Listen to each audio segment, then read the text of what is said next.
Frères et sœurs bien-aimés, que la paix et la GRCE de notre Seigneur et Sauveur Jésus-Christ soient avec vous. Aujourd'hui, je vais partager avec vous un autre message biblique basé sur le texte suivant, Psaume 148. Sujet, la louange. Thème, les résultats de la louange. Titre, As-tu le temps de louer Dieu? Introduction. La louange se définit comme l'action de prononcer des discours, de dire des paroles en vue de faire l'éloge de quelqu'un. Par rapport à Dieu, la louange est l'action de glorifier Dieu en exaltant sa grandeur, son omnipotence, son omniscience, sa bonté, sa miséricorde, tout en rappelant tous ses bienfaits envers nous. La Bible met beaucoup d'accent sur la responsabilité de louer Dieu. En fait, elle nous apprend que la louange appartient à l'Éternel. Ainsi, lorsque nous louons Dieu, nous ne faisons que lui rendre ce qui lui est dû. Dans l'ancien Israël, une tribu entière contenant des milliers d'hommes a été mise à part dans le but de louer Dieu et d'entraîner le peuple dans la louange. C'était la tribu de Lévi. Une servante de Dieu a laissé 2 enfants à la maison pour se rendre au marché. L'aîné était âgé de 6 ans, le plus jeune de 2 ans. En partant, elle a demandé à une voisine, la plus proche de son domicile, qui faisait la lessive, de jeter un coup d'œil sur les enfants. Elle promit de le faire, mais tout entière à son occupation, et chantant ses hymnes vaudouesques, elle ne se rappelait même pas des enfants. Sœur Nina circulait dans les rues bourrées de voitures et de marchands de toutes sortes, essayant de retrouver les provisions dont elle avait besoin. Tout à coup, elle entendit une voix lui dire « Arrête-toi et donne-moi gloire ». Sœur Nina s'arrêta, figée sur place. Elle regardait autour d'elle, mais tout le monde vaquait à leur occupation. Elle reprit sa marche en quête de provisions. Elle entendit de nouveau la voix, avec plus d'autorité, « Nina, ne t'ai-je pas dit de t'arrêter et de me louer ?» Alors, la sœur s'arrêta en pleine rue, leva les mains vers le ciel et commença à louer Dieu en magnifiant sa grandeur, en glorifiant son saint nom. Elle fut bientôt remplie du Saint-Esprit et se répandit en actions de grâce et en louanges, bloquant la circulation automobile dans cette partie du marché. Un attroupement se fit autour d'elle, mais, les yeux fermés, sous la puissance de l'Esprit Saint, elle ne voyait ni n'entendait rien. Alors, quelques personnes la prirent par la taille et l'entraînèrent sur le trottoir proche, croyant qu'elle était une déséquilibrée, d'autres prétendaient qu'elle avait eu une vision. Pendant cet événement au marché, qu'est-ce qui se passait chez sœur Nina? L'aîné jouait sur la galerie et le plus jeune enfant, ayant trouvé un gallon d'eau fit une mare sur le parquet cimenté et s'y roulait. Cherchant toujours de nouvelles distractions, le cadet, trempé de la tête aux pieds, trouva un vieux cintre de fer qu'il essayait d'enfoncer dans une prise de courant. Au même moment, une autre sœur qui faisait le ménage chez elle dans le voisinage de sœur Nina, mais un peu plus loin, entendit la voix du Seigneur lui dire « Ma servante Nina est en train de me glorifier au marché, toi, Antonine, va sauver la vie de son enfant. » Sœur Antonine expédia son balai dans un coin, et se précipita en courant vers la maison de Nina. Elle aperçut le plus âgé jouant sur la galerie, « Le danger n'est pas de ce côté, pensait-elle, toujours en courant. Mais où se trouve le plus jeune, se demandait-elle. Elle pénétra en trompe dans le salon pour le trouver en train d'essayer d'introduire un cintre de fer dans une prise de courant, debout dans une mare d'eau. Elle plongea littéralement sur l'enfant et le saisit dans ses bras en invoquant le nom de Jésus. L'enfant fut sauvé par la louange. La louange a des résultats positifs. Quels sont les résultats de la louange? 1. La louange à Dieu jette la confusion dans le camp ennemi, 2 Chroniques chapitre 20 versets 22 à 24. Du temps de Josaphat, roi de Juda, les Moabites et les Ammonites, renforcés par des Maonites, entrèrent en campagne pour lui faire la guerre. Le roi assembla tout le peuple dans le but de chercher l'Éternel et Josaphat fit cette prière mémorable, « Ô notre Dieu, n'exerceras-tu pas tes jugements sur eux? Car nous sommes sans force devant cette multitude nombreuse qui s'avance contre nous, et nous ne savons que faire, mais nos yeux sont sur toi. » La parole de Dieu nous dit que l'Esprit de l'Éternel saisit Jachaziel, Lévite, qui apporta un message de délivrance au peuple. Par la bouche du prophète, l'Éternel dit, « Soyez attentifs, tout Juda et habitants de Jérusalem, et toi, roi Josaphat. Ainsi vous parle l'Éternel, ne craignez point et ne vous effrayez point devant cette multitude nombreuse, car ce ne sera pas vous qui combattrez, ce sera Dieu. » Le lendemain, le roi Josaphat, d'accord avec le peuple, nomma des chantres qui, revêtus d'ornements sacrés, et marchant devant l'armée, célébraient l'Éternel et disaient, « Louez l'Éternel car sa miséricorde dure à toujours. » Au verset 22, il est dit qu'au moment où l'on commençait les chants et les louanges, l'Éternel plaça une embuscade devant les fils d'Ammon, de Moab et de ceux de la montagne de Séhir, qui étaient venus contre Juda. Et ils furent battus.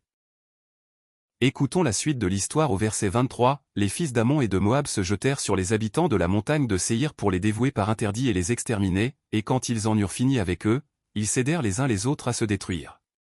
La louange à Dieu a jeté la confusion dans le camp de l'ennemi. Frères et sœurs bien-aimés, avez-vous le temps de louer Dieu? Une servante de Dieu devait se rendre au marché rural de sa communauté. Elle s'est réveillée avec un terrible mal de dents. Elle élevait un garçonnet de 12 ans, fils de son défunt frère. Elle prit son courage à deux mains, scella son ânesse et envoya le petit retrouver sa plus proche voisine, marchande comme elle, afin de vendre ses provisions. Malheureusement, la voisine était déjà partie depuis plus de 30 minutes. Au lieu de rebrousser chemin, le jeune garçon prit la direction du marché. Assis sur sa bourrique, il chantait les louanges du Seigneur avec les paroles de ce cantique, « Ne crains rien, je t'aime, je suis avec toi. » Promesse suprême qui soutient ma foi, la sombre vallée n'a plus de terreur, l'âme consolée je marche avec mon Sauveur. Non, jamais tout seul, non, jamais tout seul, Jésus, mon Sauveur me garde, je ne suis jamais tout seul. Un peu plus loin, à un carrefour proche, 3 bandes de Bizangos, groupe de personnes faisant partie d'une société secrète qui pratique la magie noire et la sorcellerie dans le vaudou haïtien, se sont donné rendez-vous. La conférence des suppôts du diable allait bon train lorsque l'un des chefs de bande lança un ordre soudain, « Sauve qui peut, l'ennemi est sur nous, en grand nombre. » Ce fut la confusion et une débandade généralisée. On se transformait en ce qu'on pouvait. Les uns en hibou, d'autres en troncs d'arbres secs, d'autres bondirent et atterrirent sur des blocs de granit des environs et s'estropièrent. L'un parmi les plus malins des Bizangos se disait en lui-même, « Il faut qu'il voie ce qui a causé ce désordre parmi des centaines d'hommes entraînés dans la magie noire. » Il alla se placer sur le chemin et aperçut un garçonnet sur une bourrique chantant paisiblement.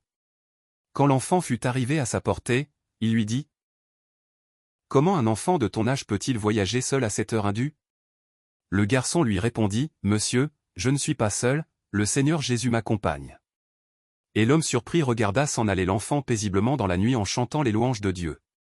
Lorsque les Bizangos se furent rassemblés, le curieux a posé la question suivante à l'un des chefs, « C'est cet enfant seul sur la route qui a jeté la confusion parmi des centaines de Bizangos ?»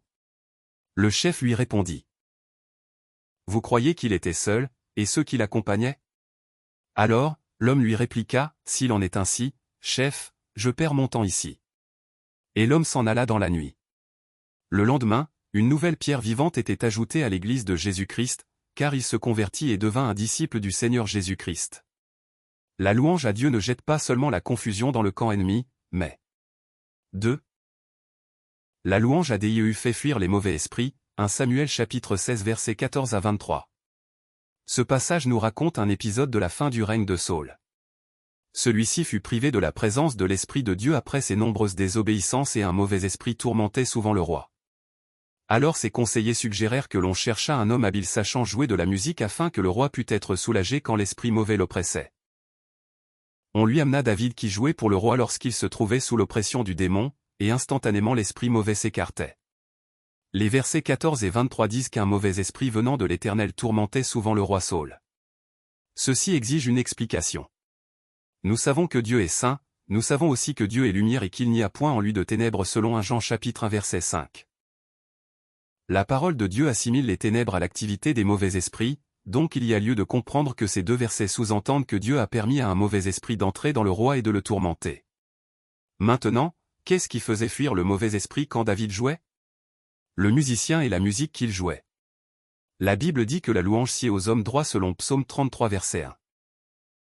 Autrement dit, la justice de Dieu imputée par la foi en Jésus-Christ doit caractériser la vie de celui qui veut mettre en fuite les mauvais esprits. Quelle musique jouait David? Une musique spirituelle glorifiant Dieu, exaltant ses hauts faits et magnifiant sa miséricorde. La Bible dit aussi dans l'Épître aux Éphésiens chapitre 5 verset 19, « Entretenez-vous par des psaumes, par des hymnes, et par des cantiques spirituels, chantant et célébrant de tout votre cœur les louanges du Seigneur. » Un cœur purifié par le sang de l'agneau, chantant les louanges du Seigneur au moyen de cantiques spirituels, met en fuite les mauvais esprits. Mon frère, ma sœur, as-tu le temps de louer Dieu? Un troisième résultat est obtenu lorsqu'on loue Dieu, c'est que 3. La louange à Dieu punit les moqueurs, 2 Samuel chapitre 6 versets 11 à 23. Ne vous sentez-vous pas quelquefois poussé à louer Dieu dans des endroits et des circonstances que vous jugez inappropriés? Votre cœur s'emballe dans votre poitrine, votre pouce accélère et vous avez l'impression d'être prêt à exploser, du tréfonds de votre être monte un chant puissant de louange, mais vous êtes paniqué par la réaction de votre entourage. La crainte de la dérision, de la moquerie et de l'indifférence a brisé l'élan de votre âme et vous vous dégonflez bientôt comme un ballon crevé. Frères et sœurs bien-aimés, laissez-moi vous avouer que l'appel à louer Dieu n'est jamais une sinécure. Même si la raison essentielle vous échappe pour le moment, dites-vous bien que l'invitation à louer Dieu est la réaction naturelle d'une âme vivante. Vous savez que votre âme est vivante lorsqu'elle a soif de louer Dieu, quand elle a soif de le prier. Si vous vous sentez poussé à louer Dieu et que votre entourage vous intimide, je vous prie de fermer les yeux en faisant le vide autour de vous pour vous retrouver dans la présence de votre Seigneur. Si des moqueurs s'amusent à vous taquiner, je vous assure que Dieu se chargera de les transformer à votre image ou de les punir comme Michal, fille de Saul, femme de David. David fut informé que l'Éternel a béni la maison d'Obed-Édom depuis qu'il avait accepté d'héberger l'arche de Dieu après l'incident survenu dans l'ère d'Uza. Le roi David prit donc les dispositions pour transporter l'arche au lieu préparé dans la cité de David. Ce jour-là, vêtu d'un éphod de lin, suivi des sacrificateurs portant l'arche de Dieu au son de la musique et de la louange de la multitude en joie, le roi David dansait de tout son cœur devant l'arche de l'Éternel. Michal, sa femme, se tenait à la fenêtre et le regardait danser. Elle le méprisa dans son cœur. Lorsque David rentra chez lui pour bénir sa maison, après avoir béni le peuple de Dieu, sa femme lui dit : « Quel honneur aujourd'hui pour le roi d'Israël de s'être découvert aux yeux des servantes de ses serviteurs, comme se découvrirait un homme de rien. » David lui répondit : « C'est devant l'Éternel, qui m'a choisi de préférence à ton père et à toute sa maison pour m'établir chef sur le peuple de l'Éternel, sur Israël, c'est devant l'Éternel que j'ai dansé. » Michal, fille de Saul, n'eut point d'enfant jusqu'au jour de sa mort. La louange à Dieu punit les moqueurs. Conclusion. Mon frère, ma sœur, as-tu le temps de louer Dieu?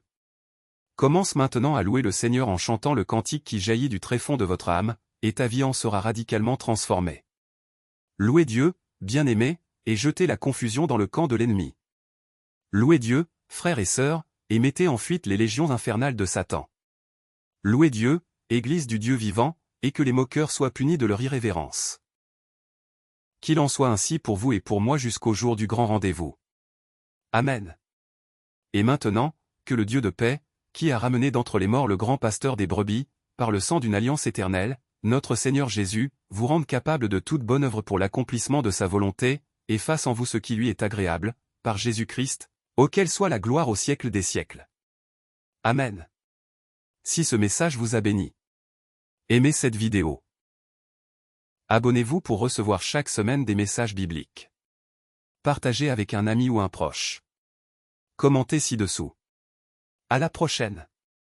Que le Seigneur vous bénisse abondamment.